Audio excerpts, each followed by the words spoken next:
Dax! Dax! C'est Dax! Dax! Dax! Dax! C'est Dax! Pinayakta! Énormément! Dax! Accélérateur!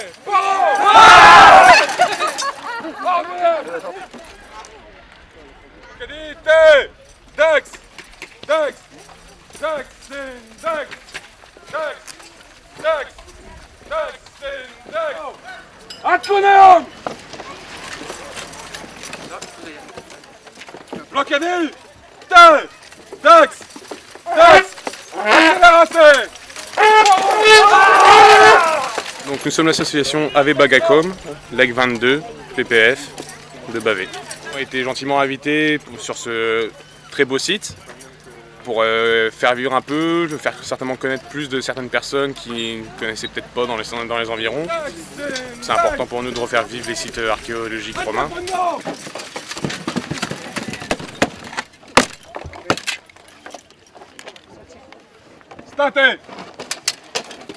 Les ordres ne sont donnés qu'en latin. Un latin très simplifié parce que dans les rangs à l'époque, notre légion est on représente une légion de 80 après Jésus-Christ, sous l'empereur Titus. Donc dans les rangs, il y a un peu de tout. Il y a des Romains, des Gaulois, des Germains, des Grecs. Donc les ordres sont simplifiés pour que tout le monde puisse les comprendre.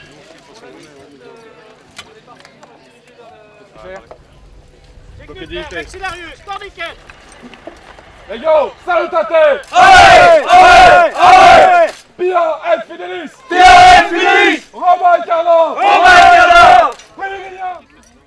En 80, en fait, nous sommes pendant la Pax Romana, donc la paix romaine, et on sert surtout de troupes de défense sur les différentes positions fortifiées qui sont aux frontières, en fait. Il y a les contuberniums, qui sont des petites tentes pour légionnaires. Ils peuvent accueillir 8 légionnaires et 2 esclaves. Parce qu'en fait, dans une centurie, il n'y a pas 100 soldats, mais il y a 80 soldats et 20 esclaves qui aident les légionnaires à la vie de camp, à entretenir le matériel. Donc ici, il y a sa plaque d'esclave. C'est l'esclave de notre légat. C'est une plaque d'appartenance.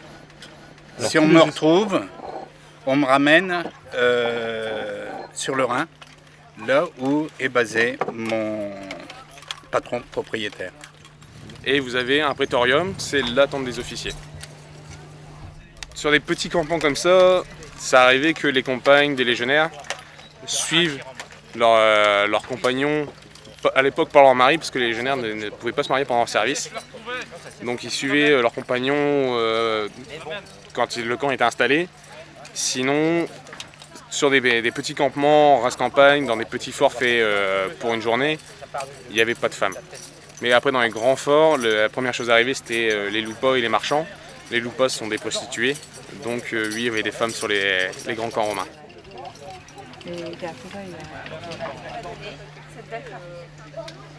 Je suis en train de faire de la farine. On met des graines. On les met ici au milieu. Donc on fait bien attention que les graines soient bien en dessous de la pierre. On écrase les grains. Donc au final ça va faire de la farine. Que nous allons tamiser avec ceci. Et ça va donner cette belle farine. Pour ensuite pouvoir faire notre pain.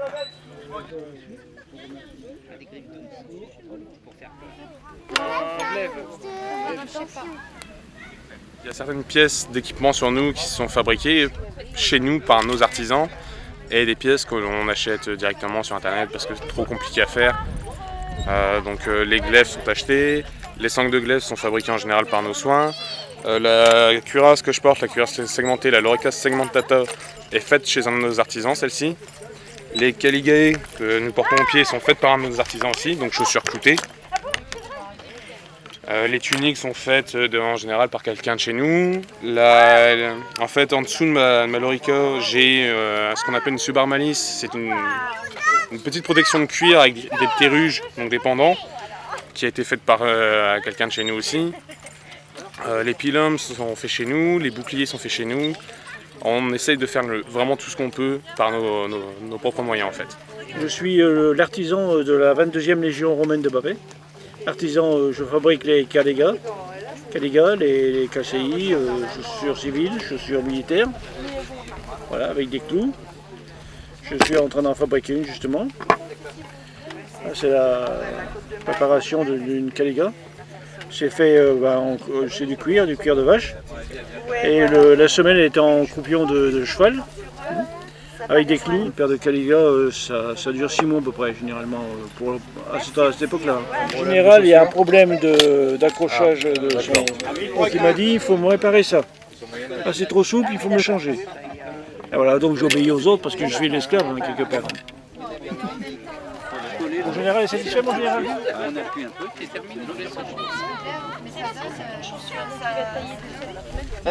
Un pilum, c'est un javelot que l'on jette sur l'ennemi, qui a une particularité d'avoir 2 chevilles, une métallique et une en bois. Quand il est projeté, qu'il touche un obstacle quelconque, hein, que ce soit la terre, un bouclier ou autre, il casse. Il fait une articulation, il bloque donc ou le bouclier ou alors il sert d'entrave. Il ne peut pas être relancé puisqu'il est cassé. À chaque coup, ça casse. Voilà. Donc on est obligé de changer cette partie-là. Voilà, c'est un pilum et cette partie-là a cassé. Ça pouvait être placé derrière les lignes romaines, et puis tirer par-dessus pour atteindre les lignes en face.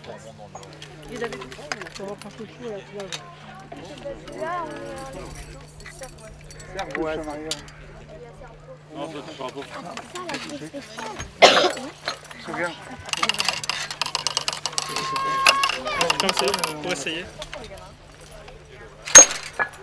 Déjà, c'est énormément de recherche, grâce aussi justement à tout ce qui est archéologique. En fait, il y a des monuments romains comme la colonne Trajan, qui est en fait une immense colonne dans Rome, qui a été sculptée de haut en bas. Et du coup, dessus, on revoit des équipements, des figures de combat. Ça nous apprend des choses. Et il y a plein d'autres petites choses comme ça, comme la ville de Pompéi, qui est une énorme mine d'or pour nous, vu que énormément de choses sont très bien conservées dans la ville de Pompéi.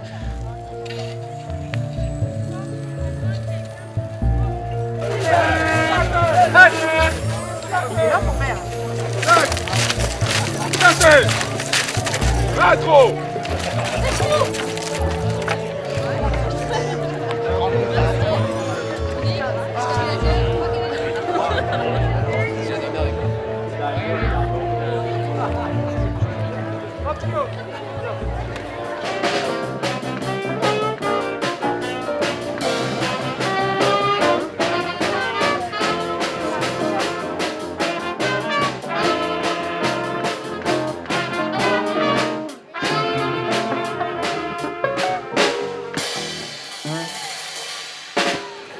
Manu, les pépites! Ouah! Les pépites! Ouah! Les pépites! Ouah!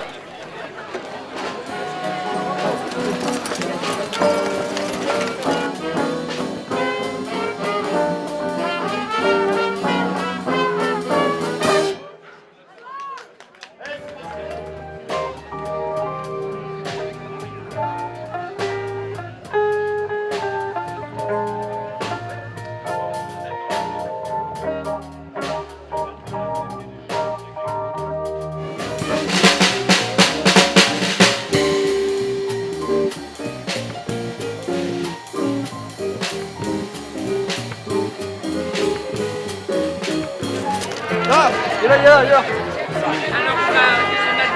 Yes!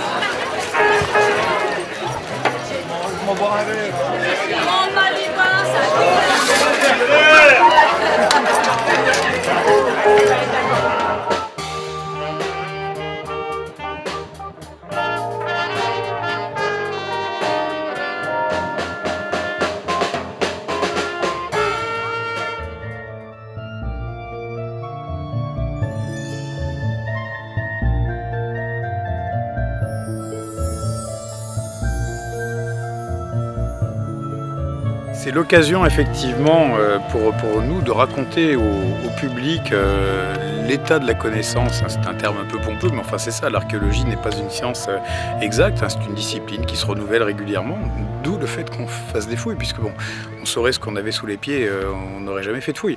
Bref, donc on apprend de plus en plus, on raconte à partir de là, donc de plus en plus au public, et au-delà, donc forcément, ce genre d'animation est là pour rassembler dans un cadre quand même qui va au-delà de l'archéologie au sens propre. Ça mobilise notamment tous les bénévoles qui participent aux fouilles du Bois-l'Abbé, hein, parce que bon, il ne faut quand même pas oublier que ce site fonctionne pour beaucoup, voire même pour l'essentiel grâce au bénévolat, parce que c'est un site énorme et que bon, forcément l'équipe permanente est trop faible pour réaliser donc le travail sur une petite agglomération antique de 50 hectares.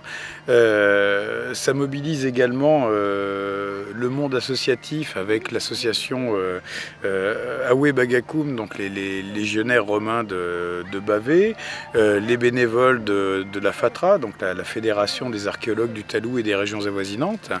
Voilà, ça mobilise beaucoup de monde. Briga est un site archéologique et qu'il n'y a rien de pire qu'un site archéologique mort. Donc forcément, un site archéologique, on y fait des fouilles, mais les fouilles ne sont pas tout. Les fouilles sont là pour nous aider à comprendre ce qui s'est passé et ensuite à nous donc de le raconter au public et donc d'animer le site.